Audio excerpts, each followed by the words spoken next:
Welcome, hello, Yasmin, hi. My name is Tai Körner, and today's video is about transformation, mutation, and evolution. So today I want to take you on a little journey between matter and fine matter, between mutation and evolution, and how this all gets together. But before I get into this, make sure to subscribe the channel so to keep updated if I post some new videos. And also, of course, much of my work is rooting in my path work. But even though I'm a member of the Order Dragon Rouge, I'm not a representative of the order, and this especially is about this video because here I want to share some personal opinions about mutation and transformation, what doesn't necessarily be confirmed to the order's um, basic theories. So, what's about mutation? Mutation simply is when something is growing in a different way. None of us would be here if there would be no kind of evolution through mutation. We would still have a swim skin between the fingers or would swim around the sea if there would be no evolution. But also the science is giving you a kind of explaining that the basic seed of the first life on Earth came into an impact, which were bacteria or DNA from something. But there is a kind of a chicken and an egg theory, because where did this DNA come from? So basically, they don't know.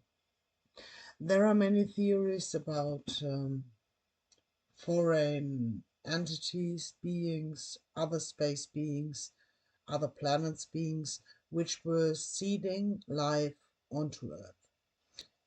So can be the scientific idea about DNA which just crashed into our planet, can be a theory that someone did seed it on this planet, whatever being. And in this point, I like this film, Prometheus. I mean, we can discuss about the film. Maybe it's not everyone's cup of tea, but the beginning of that film is very, very interesting. In my playlist Draconian Arts, I did add you this intro of this video because the opening scene, the entity which is left on an empty planet, so to say, sacrifices itself to spend its DNA to the waters and so to seed life on that planet. This is a quite interesting theory. It's a film from 2012. Um, However, this could be an explaining for evolution in its basic, but also there is a negative way of evolution you can find, and there is a nice variant of the fields of Nephilim. They did do a version of the Sagar and Evans 2525 song. Also, this you find in my playlist Draconian Arts. If you want to hear it, it's really a nice version of it. So, however, one part of mutation, what is the root of evolution, one part of the mutation can be an outside trigger. So it can be a trigger which is by nutrition, or what is caused by frequencies, what is caused by social impacts, for example. So there you get about, for example, if people are starving, this might cause that people grow smaller and smaller by every generation. And if the nutrition is fine, they grow tall. As for physical social impacts, but also if you get a nuclear impact, you get sick, you get transformations in your body. So as to say cancers, um, this would be energetically impact on a physical shell. So quite interesting. Also the social aspects, the social aspects could be, for example, our overuse of mobile phones, or the more tech we use, has an influence on our daily life, what has an influence on our physical movements, what could trigger a transformation of our physical shape, because we don't use every extremity, so hands, feet, etc., that much as we did 100 years ago, for example. So, but this is all physical base. In magic work, you have quite a similar thing of transformations and mutations and evolutions when you look on the energy body. Sorry, I got some little papers here today because not to lose my track.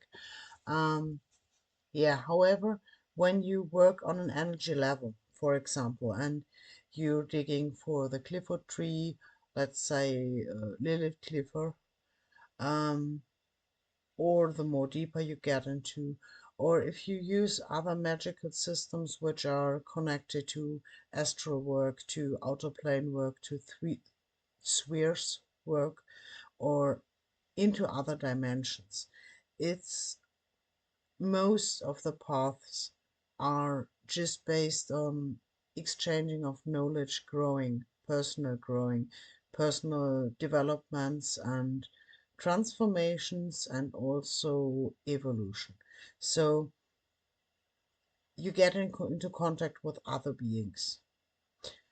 Now you got a certain frequency in your energy body, and if you are going out of body, walking here, it's quite equal frequency you get with other entities which are rooted here, because our physical bodies are created from this planet, and so the energy is impacted to the energy field of this planet.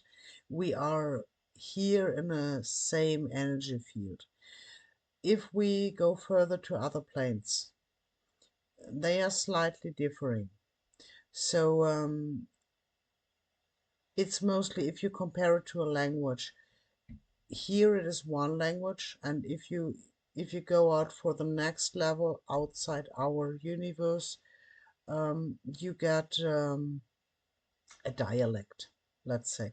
So you are able to interact with these entities, but you are not the same frequency. I tell you because the trigger. When you, for example, think on interacting with beings as for Lilith Clipper, or the next closer Clippers, or astral plane, there easily pops up the thought of Succubi.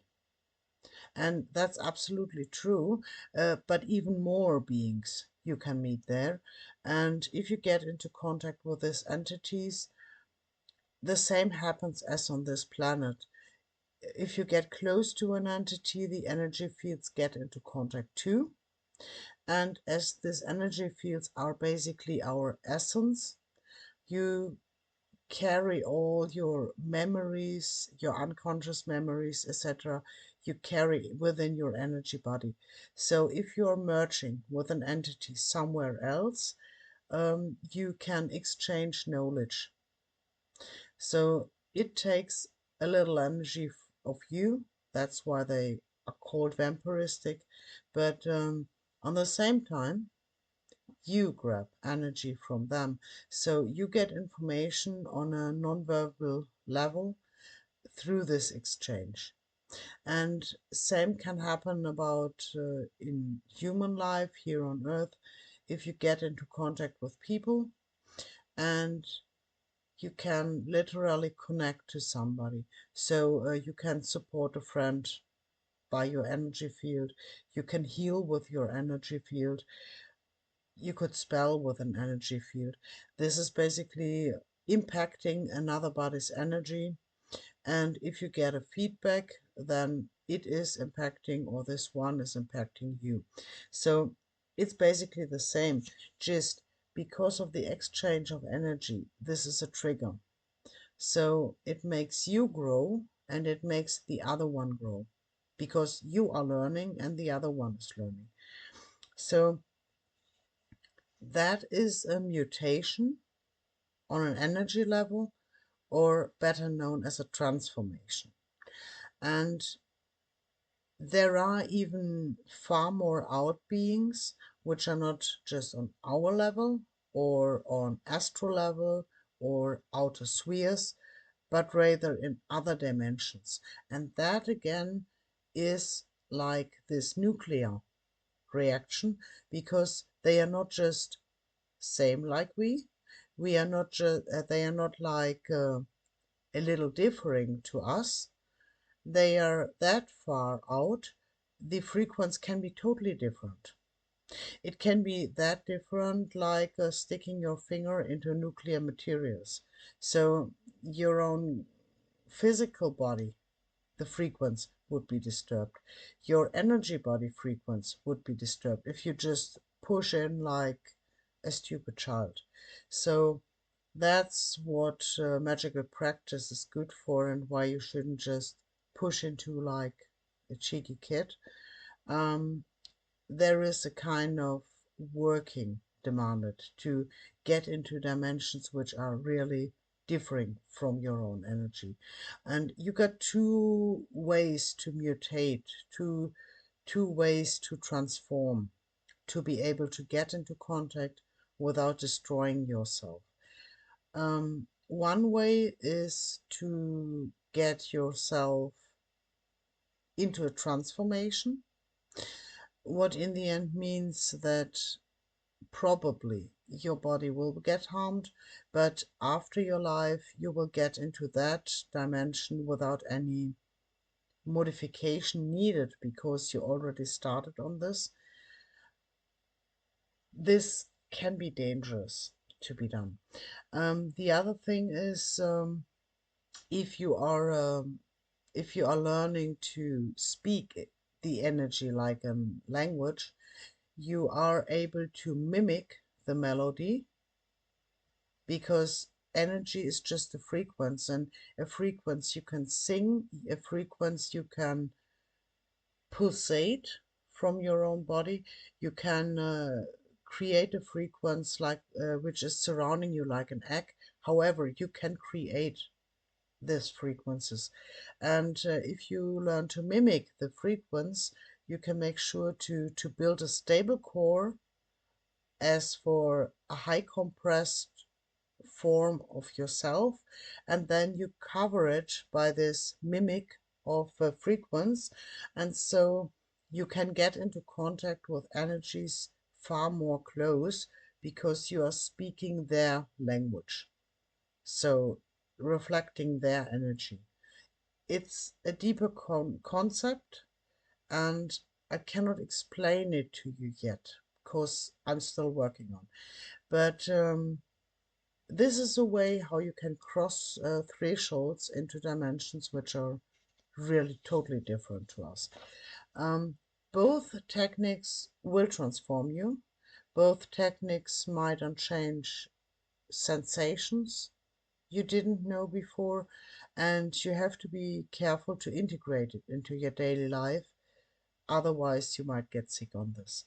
So there is another technique as well, which is a kind of projection or tulpa workings.